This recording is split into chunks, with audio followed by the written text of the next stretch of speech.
So hello everyone. जो हम chemical bonding पढ़ रहे थे उसमें हमने केमिकल बॉन्डिंग का लेक्चर फर्स्ट और लेक्चर 2 कंप्लीट कर लिया है। तो लेक्चर फर्स्ट में हमने बेसिक चीज़ें पढ़ी थी, केमिकल बॉन्डिंग क्या होता है और क्यों फॉर्म करता है और कुछ टाइप देखे थे। जो सेकेंड लेक्चर हमने किया था उसमें हमने बात की थी लुईस डॉट स्ट्रक्चर के बारे में, लुईस के ऑक्टेट रूल के अजम्पशन के बारे में बात की थी। और आज तीसरे लेक्चर में हम पढ़ने वाले हैं क्वांटम नंबर्स। तो क्वांटम नंबर्स बेसिकली हम कहाँ पे पढ़ते हैं? क्वांटम केमिस्ट्री में पढ़ते हैं। पर यहाँ पे क्वांटम नंबर में इसीलिए लेके आया हूँ क्योंकि इसके बाद वाला जो फोर्थ लेक्चर है वहाँ पे हम पढ़ने वाले हैं शेप ऑफ ऑर्बिटल्स। जो हमारे डिफरेंट डिफरेंट ऑर्बिटल है, S P D F orbitals जो है उनके हम शेप पढ़ने वाले हैं। तो वहाँ पे हमें क्वांटम नंबर्स की जो हमारी ऑर्बिटल्स समझने के लिए क्वांटम नंबर का समझना काफ़ी ज़रूरी होता है। तो इसीलिए आज के लेक्चर में हम थोड़ा सा आइडिया लेंगे क्वांटम नंबर्स के बारे में। तो बेसिकली जो क्वांटम नंबर्स होते हैं वो हम चार टाइप के पढ़ते हैं। जो पहला होता है वो होता है प्रिंसिपल क्वांटम नंबर होता है। क्या होता है? प्रिंसिपल क्वांटम नंबर होता है। जो हमारा सेकेंड होता है वो होता है एजीमुथल क्वांटम नंबर।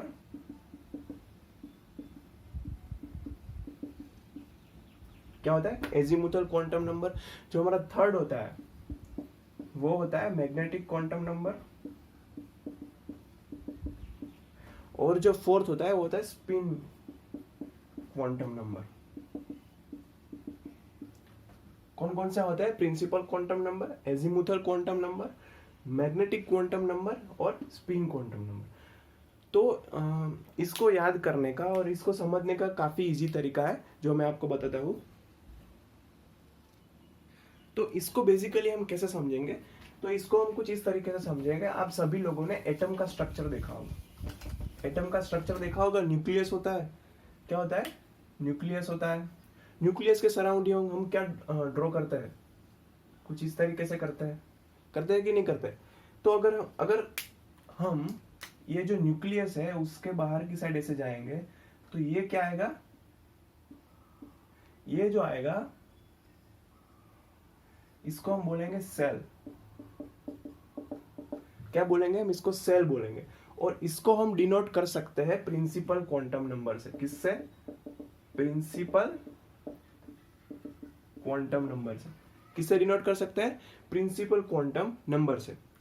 तो हम न्यूक्लियस से सेल तक पहुंचे।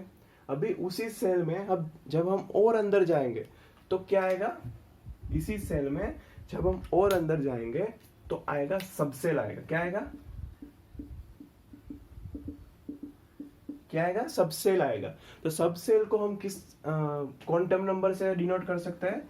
तो वो हमारा होता है एजीमुथल क्वांटम नंबर होता है। क्या होता है? एजीमुथल क्वांटम नंबर होता है। तो हम न्यूक्लियस से सेल तक पहुंचे। जब हम सेल के अंदर गए तो वहां पे हमको क्या मिला? एक सबसेल मिला। हम और भी अंदर जाते हैं तो सबसेल के अंदर हमको मिलती है सब ऑर्बिटल। क्या मिलती है हमें? Sub orbital. तो सब सेल को हम क्या बोल सकते हैं? ऑर्बिटल भी बोल सकते हैं। सब सेल को हम क्या बोल सकते हैं? इसको हम बोल सकते हैं ऑर्बिटल।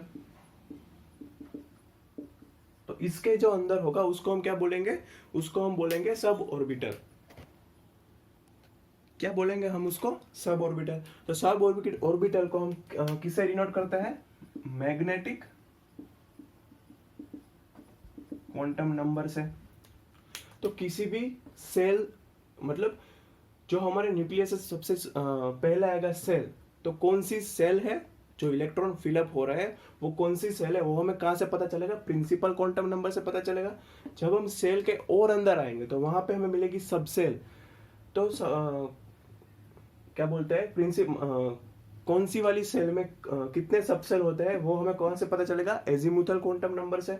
उसी सब सेल के अंदर कितनी सब ऑर्बिटल्स होती है और उसमें इलेक्ट्रॉन का क्या बोलते हैं डिस्ट्रीब्यूशन कैसे होता है वो हम मैग्नेटिक क्वांटम नंबर से पता करेंगे। अब हम यहाँ तक पहुंच गए सब ऑर्बिटल तक। अब सब ऑर्बिटल के अंदर क्या होगा? इलेक्ट्रॉन। तो उस इलेक्ट्रॉन की डायरेक्शन किस तरीके से होगी? तो सब ऑर्बिटल के अंदर क्या होगा? इलेक्ट्रॉन। तो इलेक्ट्रॉन की डायरेक्शन किस तरीके से होगी? किस तरीके से इलेक्ट्रॉन उसमें फिलअप हो गए वो हमें पता चलेगा स्पिन क्वांटम नंबर से। किससे पता चलेगा हमें? स्पिन क्वांटम नंबर से। तो बेसिकली क्या, सेल जो हम प्रिंसिपल क्वांटम नंबर से डिनोट करेंगे, हम इन चारों को डिटेल्स में पढ़ेंगे अभी, बट ये एक बेसिक सा आइडिया होता है कि किस तरीके से हम देखते हैं एटम्स के अंदर सेल को, सब सेल को, जिसको हम ऑर्बिटल भी बोल सकते हैं, सब ऑर्बिटल को, और उसके अंदर रहे इलेक्ट्रॉन को। तो ये चार principal quantum number, azimuthal quantum number, magnetic quantum number and spin quantum number. अब हम बारी बारी सबको डिटेल्स में पढ़ते हैं।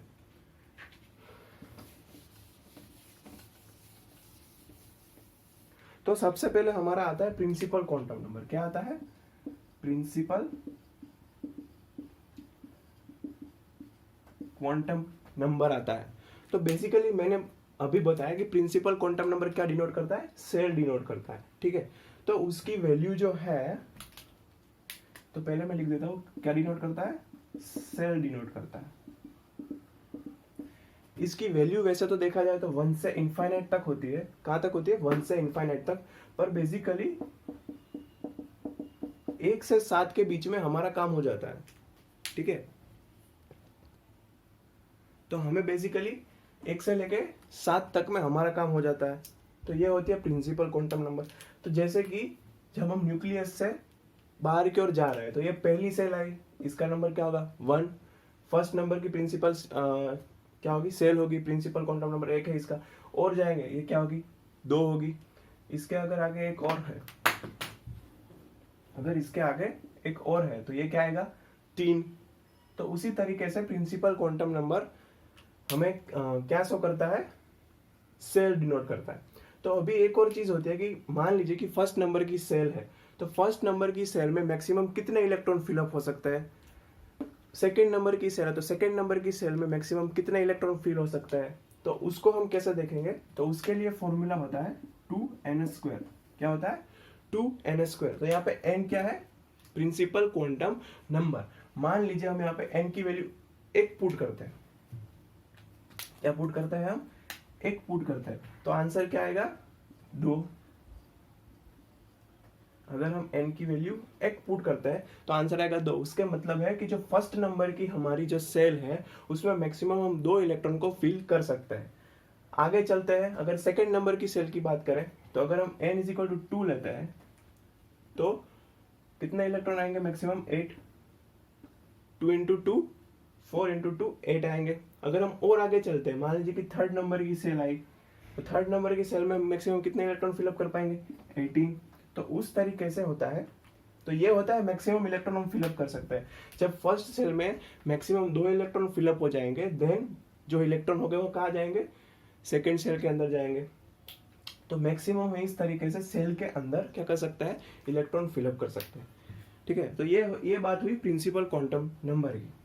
और यहाँ पे फर्स्ट ऑर्बिटल के अंदर 2 होते हैं, सेकंड में 8 होते हैं, थर्ड में 18 होता है। तो ये हम लास्ट में भी एक देखेंगे, जब हम सब सेल सब ऑर्बिटल के बारे में भी जान लेंगे, तब आपको अच्छे से क्लियर होगा, ठीक है।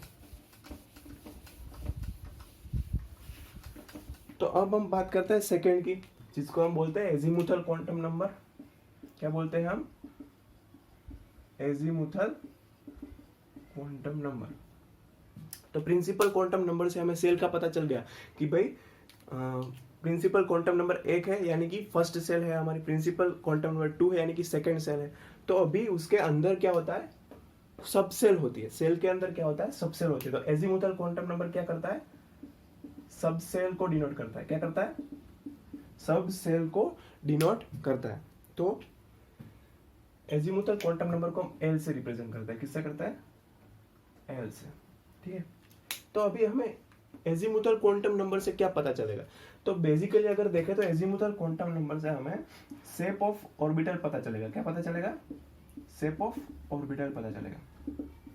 तो जो एजीमुथल क्वांटम नंबर की वैल्यू आएगी, उससे हमें पता उस वैल्यू से हम पता कर पाएंगे कि कौन सी ऑर्बिटल इस सेल के अंदर अवेलेबल है, ठीक है।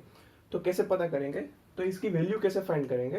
तो एल की वैल्यू कैसे फाइंड करते हैं? n-1 से। कैसे फाइंड करते हैं? n-1। यहाँ पे हमारा n क्या है? प्रिंसिपल क्वांटम नंबर है। तो यहाँ पे मैं ड्रॉ करता हूँ। यहाँ पे हम लिखते हैं l की वैल्यू लिखेंगे, और यहाँ पे उसके कोरस्पोंडिंग क्या लिखेंगे? ऑर्बिटल लिखेंगे। क्या लिखेंगे? ऑर्बिटल। तो अगर एल की वैल्यू जीरो है, एल की वैल्यू जीरो है, तो वहां पे क्या होगी? एस ऑर्बिटल होगी। क्या होगी? एस ऑर्बिटल होगी। अगर एल की वैल्यू वन है तो वहां पे कौन सी ऑर्बिटल होगी? P orbital. अगर एल की वैल्यू टू है तो यहाँ पे कौन सी होगी? डी। अगर एल की वैल्यू थ्री है तो कौन सी होगी? एफ। ऐसे यह कंटिन्यू जा सकता है, पर मेजोरिटी हमें यहाँ तक ही चाहिए होता है। हमें एस पी डी एफ चार ही ऑर्बिटल के बारे में, ज्यादातर चार ऑर्बिटल से हमारा काम हो जाता है। तो आपने इलेक्ट्रॉनिक कॉन्फ़िगरेशन में देखा होगा 1s, कहीं पे ऐसी मान लीजिए हम सोडियम की इलेक्ट्रॉनिक कॉन्फ़िगरेशन लिखते हैं। किसकी लिखते हैं? सोडियम की इलेक्ट्रॉनिक कॉन्फ़िगरेशन लिखते हैं। तो सोडियम की इलेक्ट्रॉनिक कॉन्फ़िगरेशन होती है 1s2, 2s2, 2p6, 3s1। तो ये होती है सोडियम की इलेक्ट्रॉनिक कॉन्फ़िगरेशन। तो यहाँ पे ये जो नंबर है, ये क्या है? ये जो नंबर है वो क्या है? प्रिंसिपल क्वांटम नंबर है। क्या है?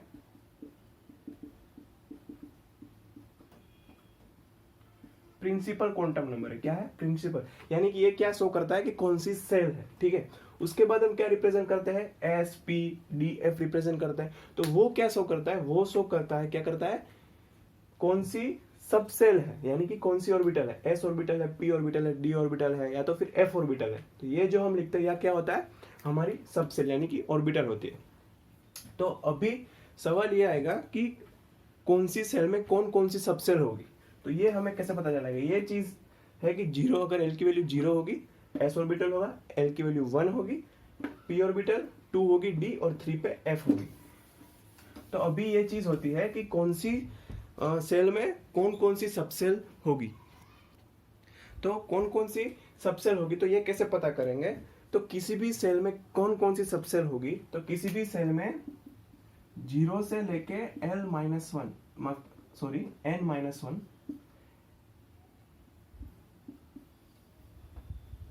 कहां से होती है? जीरो से लेके एन माइनस वन तक क्या होती है? सबसेल होती है। तो अगर हम एग्जांपल है, हमारी जो प्रिंसिपल क्वांटम नंबर था उसमें अगर हम एक ले, यानी कि फर्स्ट नंबर की सेल ले, तो अगर हम n की जगह पे वन पुट करेंगे तो वन माइनस वन क्या हो गया? जीरो। यानी कि वैल्यू क्या आई? सिर्फ जीरो। यानी कि जो हमारी फर्स्ट सेल होगी उसमें सब सेल सिर्फ एक ही होगी। कौन सी? एस। यानी कि हमारी जो फर्स्ट सेल है उसमें सिर्फ एक ही ऑर्बिटल होगी। कौन सी? S orbital. यहाँ पे देखिए 1s। ठीक है। क्या होती है? सिर्फ एस ऑर्बिटल होती है, 1s। मान लीजिए हम आगे बढ़ते हैं, हमारी सेकेंड सेल लेते हैं। कौन सी सेल लेते हैं? सेकेंड नंबर की सेल, जिसका प्रिंसिपल क्वांटम नंबर क्या होता है? 2। तो अगर हम यहाँ पे 2 वैल्यू पुट करेंगे, क्या वैल्यू पुट करेंगे? 2, तो हमें आंसर क्या मिलेगा? 0। अगर हम 2 माइनस वन करेंगे 1, तो मैंने क्या बोला? 0 से लेके एन माइनस वन तक। तो कौन कौन सी हुई? 0 1, दो हुई ना, 0 1। तो 0 से हमारी कौन सी थी? एस। और 1 से कौन सी थी हमारी? पी। कौन सी थी हमारी? पी। यानी कि सेकेंड नंबर की जो सेल है उसमें दो ऑर्बिटल है, एस और पी। अगर यहाँ इलेक्ट्रॉनिक कॉन्फ़िगरेशन देखेंगे तो सेकेंड नंबर की सेल में 2s 2p दो होती है। ठीक है। तो उस तरीके से हम जो है वो क्या करते हैं? सेल के अंदर की सब सेल फाइंड करते हैं। अगर और आगे बढ़े हम, तो अगर हम principal quantum number n is equal to 3 लेते हैं, यानी कि थर्ड नंबर की सेल लेते हैं, तो n माइनस वन कितना होगा? 2। तो जीरो से लेकर कहां तक जाना है? 2 तक। तो 0 1 2। 0 यानी कि s ऑर्बिटल, 1 यानी कि p ऑर्बिटल और 2 यानी कि d ऑर्बिटल। तो जब हम थर्ड सेल की ओर आते हैं तब वहां पे कौन कौन सी ऑर्बिटल इंट्रोड्यूस होती है? s p d। ठीक है। तो ये बात आपको क्लियर हो गई? तो अभी आपको सेल और सबसेल के बारे में सारी चीजें क्लियर हो गई होगी।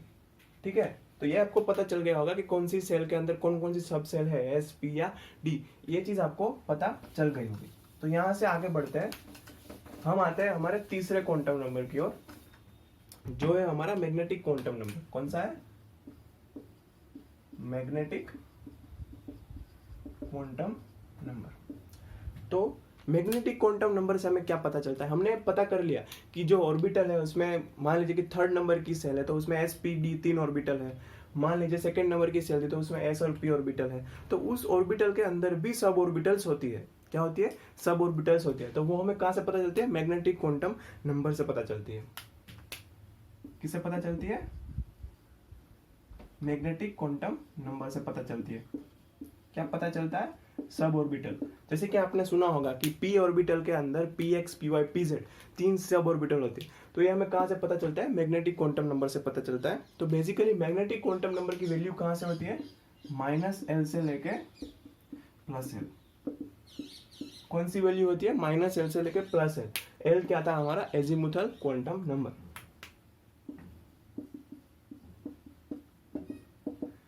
अगर हम m मैग्नेटिक क्वांटम नंबर को m से रिप्रेजेंट करते हैं तो टोटल कितनी सब ऑर्बिटल होगी किसी भी ऑर्बिटल में, वो हमें कैसे पता चलेगा? 12 + 1 से।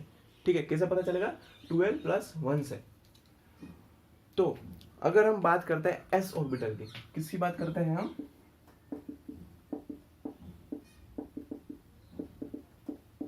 s ऑर्बिटल की अगर हम बात करें तो s ऑर्बिटल में l की वैल्यू क्या थी? l की वैल्यू थी 0। L की वैल्यू s ऑर्बिटल के लिए क्या थी? 0। तो अगर हम यहाँ पे -L to +L, 0 के लिए -L to +L नहीं होता, यानी कि L की वैल्यू 0 में अगर हम यहाँ पे पुट करेंगे तो m की वैल्यू क्या आएगी? 0। 2 × 0 + 1 सॉरी 1 आएगी। क्या आएगी? 1 आएगी। क्या आएगी? 1 आएगी। तो एक वैल्यू आएगी। तो ये एक वैल्यू क्या है? जो हमारी s ऑर्बिटल है वही है, यानी कि s ऑर्बिटल के अंदर कोई सब ऑर्बिटल नहीं है। 0 2 + 0 यानी कि हमारी जो एक s ऑर्बिटल होती है वही होगी। इसके अंदर s ऑर्बिटल के अंदर कोई सब ऑर्बिटल नहीं होती। ठीक है, क्योंकि यहाँ पे l की वैल्यू क्या है? 0। तो अगर हम यहाँ पे p ऑर्बिटल की बात करेंगे, किसकी बात करेंगे हम? p ऑर्बिटल की। तो p ऑर्बिटल के लिए l की वैल्यू क्या होती है? 1। क्या होती है? 1। तो अगर -L से लेके +L तक वैल्यू पुट करेंगे तो क्या आएगी? -1 आएगी, 0 आएगी, +1 1 आएगी। और अगर हम यहाँ पे पुट करेंगे तो 2 × 1 + 1 कितना आएगा? m की वैल्यू 3। यानी कि जो हमारी p ऑर्बिटल है उसके अंदर 3 और सब ऑर्बिटल है, जिसको हम क्या रिप्रेजेंट करते हैं? px, py, pz से रिप्रेजेंट करते हैं। तो ये बात हमें कहाँ से पता चली? मैग्नेटिक क्वांटम नंबर से, कि p s ऑर्बिटल के अंदर कोई सब ऑर्बिटल नहीं है। जैसा हम s ऑर्बिटल को डिनोट करते हैं ना, जब हम s ऑर्बिटल को लिखते हैं तो ऐसा सिंगल डब्बा बनाते हैं। क्या बनाते हैं? सिंगल डब्बा। जब हम p ऑर्बिटल को फॉर्म करते हैं तो ऐसे 3 डब्बे बनाते हैं। तो इसमें क्या होता है? px, py, pz 3 क्या है? सब ऑर्बिटल है। तो -L to +L value put करनी है और नंबर ऑफ सब ऑर्बिटल कितनी है उसके लिए 12 + 1 फॉर्मूला यूज करना है। तो ये मैंने पूरा स्टार्टिंग से लेकर लिखा है कि हमने पहले क्या लिया? एटम लिया। एटम में पहले क्या ली? सेल, जिसको हमने प्रिंसिपल क्वांटम नंबर से डिनोट किया 1 2 3, जिसकी हमने वैल्यू रखी थी।